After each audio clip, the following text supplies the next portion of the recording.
Thank you.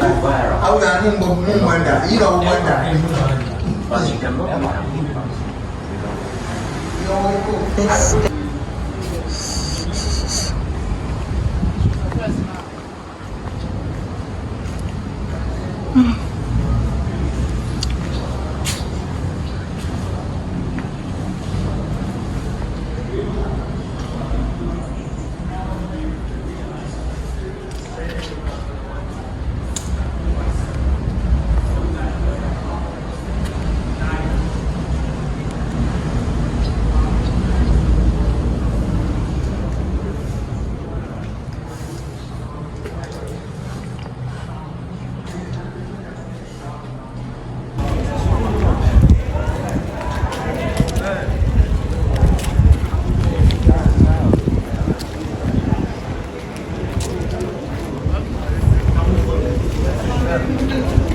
I'm coming.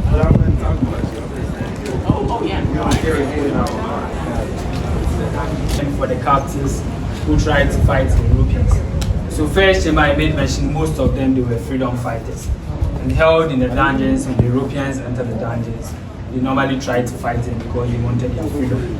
All those who tried to fight them, when they identified them, they cautioned them, and they still tried to fight them, then probably they will have to eliminate them because they can't stand it. So they are brought in here. In here, no food, no air, no water. Through suffocation, starvation, the captives will die before the bodies are brought out. Bodies are laid at the forecourt to serve as deterrent to the rest. And after they load them in sacks, put them on smaller boats, paddle them to a distance, and load all of them into the ocean. So no befitting burial for the captives when they died. And this happens to be the only original door left in the castle. The door made up of pitch pine wood coated with metal. The door is over 200 years old. And so aside this door, any other door or window you see around has been changed or restored. The only original door left. And this happens to be names of descendants of the captives. And so year of return 2019, some of the descendants of the captives, they came here to visit the castle. And so they left their names here to show to tourists as evidence that indeed they also came to visit the ancestors. So you can have a feel of the door. We have an experience in the cell, but for us, we are sure to return. You watch your head while we go. So the freedom fighters was the ones that was bucking, and they was the ones getting killed. That means they weren't sitting the strongest over there, because the strongest don't fight. You go low. Because they have a good passion. Looks pretty heavy. Yeah, it has a metal base. No, I'm saying Just watch your head. strong. The people who fought back, Please, you go low. that fought back, they threw them themselves until they died, and then drag them out of dead. So that means you're not getting the best of the best on them. Oh yeah, so and immediately you get here. No, I've been in cell in America. I don't want to go in no cell. You know what? It's better to have an experience. You need to have an experience. You can just stay outside. Okay, Stay outside. so we have an experience of no light in here, no food, no water. Through suffocation, starvation, they died before the bodies are taken out. Originally, it was a storage room. Looking from the back, they blocked it, converted it into a cell because at a point in time they couldn't stand it. So that's why they changed it into a cell. 3 heavy doors locked up on them when they bring them here. First door is what we saw out there. There was a second door in the middle, and there was a last door in here. And so 3 doors shut on them, no amount of air, no water in here for them, no food, no light in here. They struggle, they die before the bodies are taken out. When they bring in 5, they open to check 3 are there, 2 are still surviving. They shut the doors back for all 5 to die together before the bodies are taken out. And so instances that living being chained between dead bodies or sleeping beside dead bodies, just waiting for their turn to die before they are taken out of here. We haven't spent up to 4 minutes in here, but you can feel the heat in here and how much more the ancestors held in here for hours and days. They struggle, they suffocate, they die before the bodies are taken out. So condensed or purposely designed for the freedom fighters. Please, any question? Let's go. There's too much. You watch your head. You watch your head.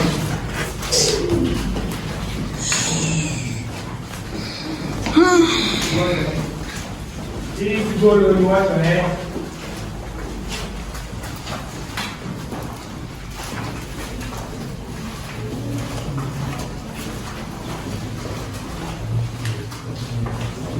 Please watch your head.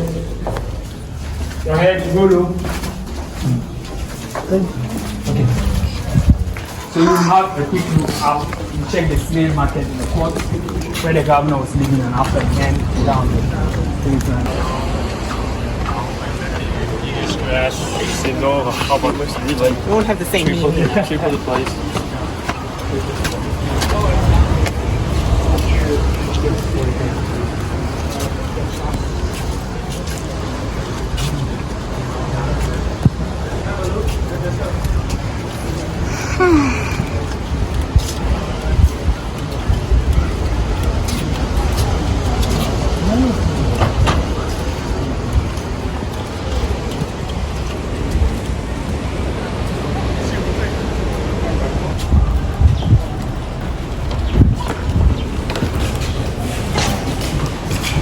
We are currently in the Palava Hall. Palava basically was a slave market. So up here happened to be in the market wherever they captured the slaves from. When they get to the castle, it's the first place they bring them. So European merchants are here with their nurses and doctors, receive the captives, examine their strength before the auctioning went on. So strong African men and women were exchanged for commodities. Commodities such as mineral, gunpowder, tobacco, fabric, sugar, and salt in exchange of human beings. And after the auctioning, they marched them to the forecourt for them to be branded. So I made mention they had branded metals, initials and logos of the companies on them, set fire to the metals in the fire for it to become very hot into hot oil, straight to the bodies of the slaves for easy identification. So this was where the auctioning went on. So their strength will determine what will exchange them. So they exchanged them in here, and after branding, they separated them into the various chambers. In this same place, they signed the bond of 1844. So I made mention the bond was drafted in the court by Captain George McLean after he brought it here for Commander Hill, together with 8 fancy chiefs to come together to sign the bond. And that paved way for the colonialism of Ghana for 113 years. We have restored everything here. The only original thing, there are some black roof to the sides, to the right, to the left, to this side, the edges, there are black roofs all over. So that's the only original thing left here. Aside that, we have restored everything. So the slave market is Palava or auction. So the Palava is from the Portuguese language. It means talking, noise making, or distraction. So basically that's why they give the tag to the place. Because in here there will be arguments, noise in here, disturbances. Please, any question? So let's see the court.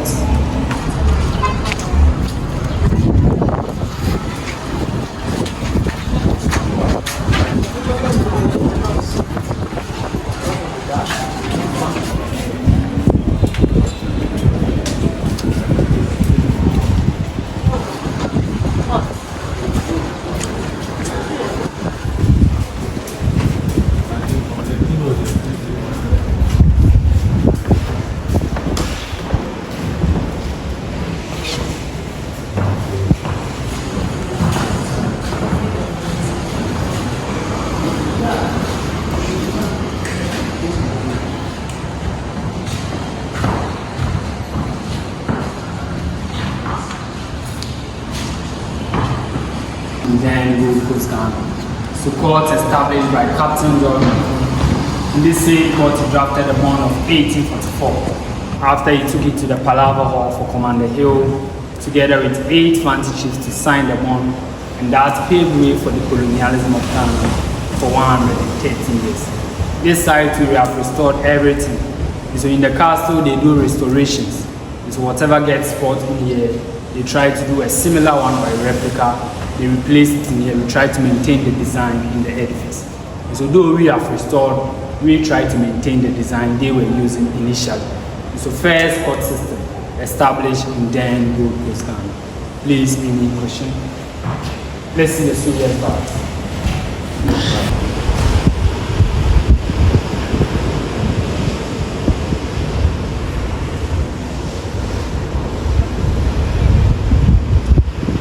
In the castle to serve as domestic slaves to help to do the chores in the castle. And the children were with their European fathers. So they were accepted by their fathers. They were not treated as slaves. They were treated very specially. So they are the mulattoes or the mixed race children. Some grew up to become clerks, administrators, slave masters, and interpreters in this very custom. So punishments are purposely designed for the females who resisted rape from the European officials. Please, any question? Finally, we see the female slave dungeon at the door of no return.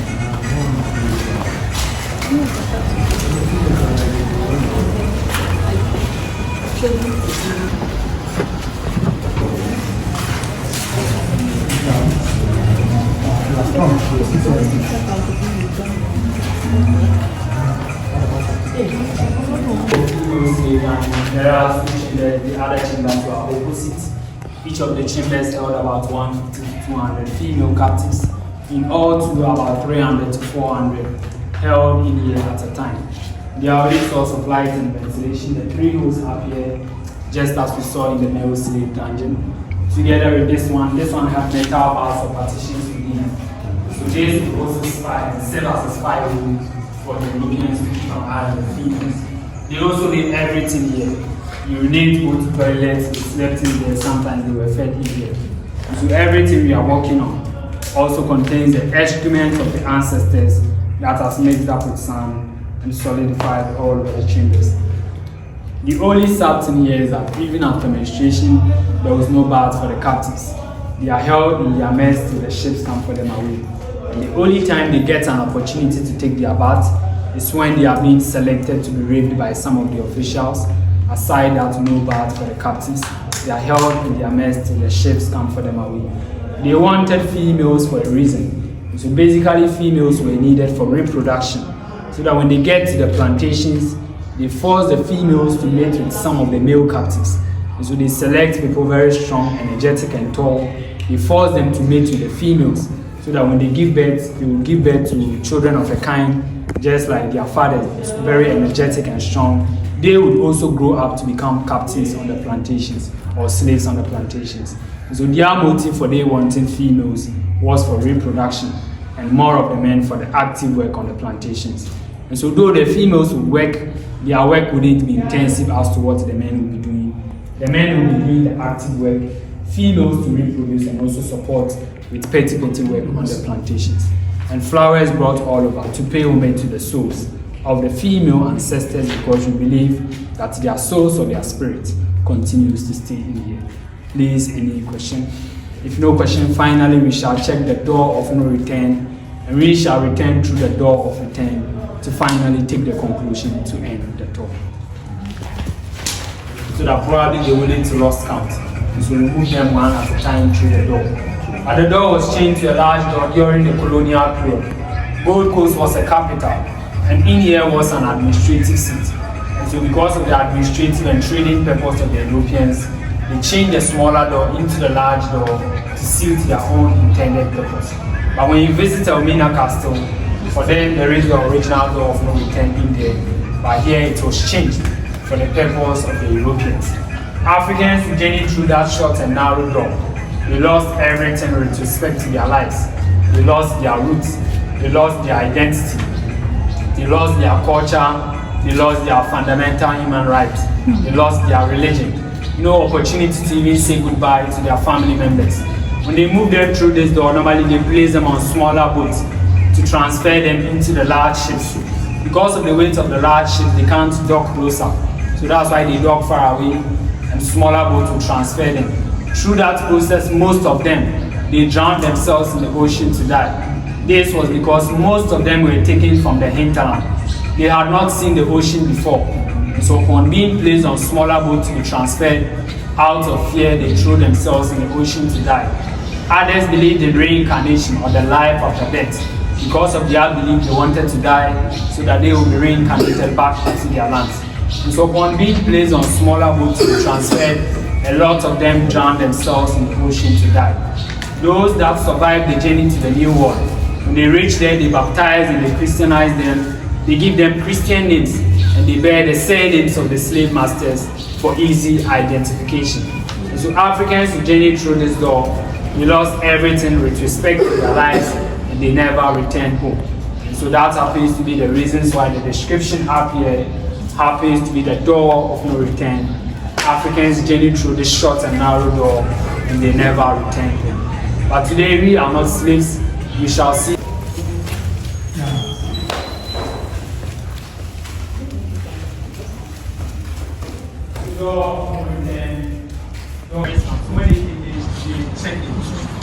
Looking at the faces, Portuguese, that they have.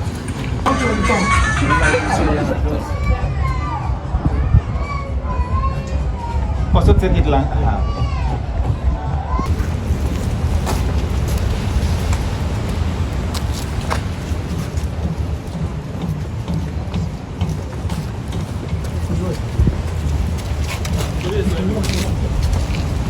Last where we saw the things. So I made mention the tunnels are where the tunnel lies. So it's a long tunnel underground into the last one. So this is the last one. It starts from here to the last one.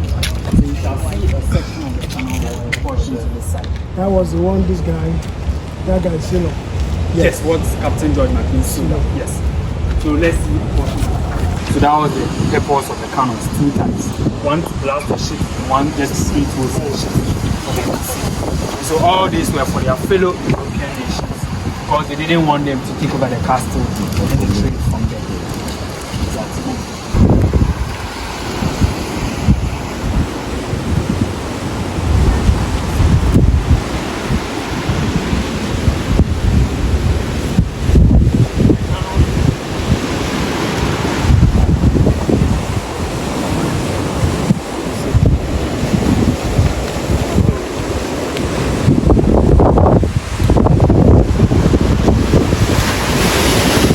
See, the history in here is not to cause any psychological trauma in the minds of people, not to cause chaos amongst races. And so throughout the tour, we got to realize some of the Africans involved and some of the Europeans also involved. And so we say history, despite its wrenching pain, however, cannot be unleashed, but if faced with courage, need not for it to be lived again. Maya Angelou. And so whatever has happened is in the past, and we can't move back to correct whatever has already happened. So that's why basically we believe we are learning from the past to correct the present and the future. So if today we see any form of injustice, we should also try to fight against them to make the world a better place for us all. If we see any form of injustice and we don't fight against it, there is the near possibility of it coming in the long run to affect us in the near generation, in the near future to come. And so that's why Martin Luther King Jr. once said, injustice anywhere is a threat to justice everywhere. We are caught in an inescapable network of mutuality, tied in a single garment of destiny, and whatever affects one directly, affects all indirectly. And so if today we see any form of injustice and don't fight against it, it can also affect us in the near future. That is why we urge ourselves to come together, fight against all sorts of injustice, and try to make the world a better place for us all. So 1992 National House of Chiefs, I made mention, presented a very powerful message here. One, to serve as an apology for the ancestors, for their predecessors' involvement in the transatlantic slave trade. And secondly, to pass on a message to humanity, that humanity should see to it that nothing of such ever repeats itself in the history of human lives. So I'll make reference to the powerful message they presented in here to finally conclude the talk. And so it quotes in everlasting memory of the anguish of our ancestors. May those who died rest in peace, and may those who return find their roots, and may humanity never again perpetrate such injustice against humanity. Read the living vow and uphold this. And so if a living being, you never want to be enslaved. Whatever form of injustice we see around, we know that injustice is reigning in a modernized form, in a different form in our communities and our societies. But whatever form of injustice we see around, we try to come together to speak against all sorts of injustice. We try to make the world a better place for us all. And so wherever we find ourselves, our strongest voice of nationalism and patriotism must be heard all over, trying to make the world a better place for us all. And so we are one people all together, but different colors. And so that's why I'm lucky to be one sound, one people, different colors in this song. And so today we say we are one people all together, but different colors. And so thank you very much once again. Good evening. And my name is Nidu. The tour has ended. Thank you.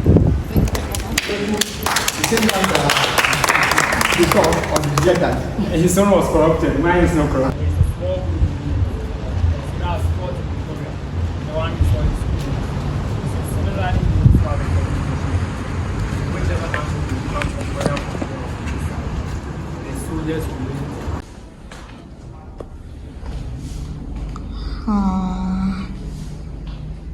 May the souls of ancestors rest in perfect peace.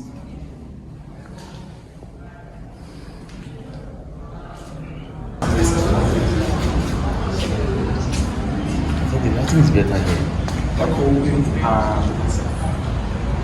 Okay,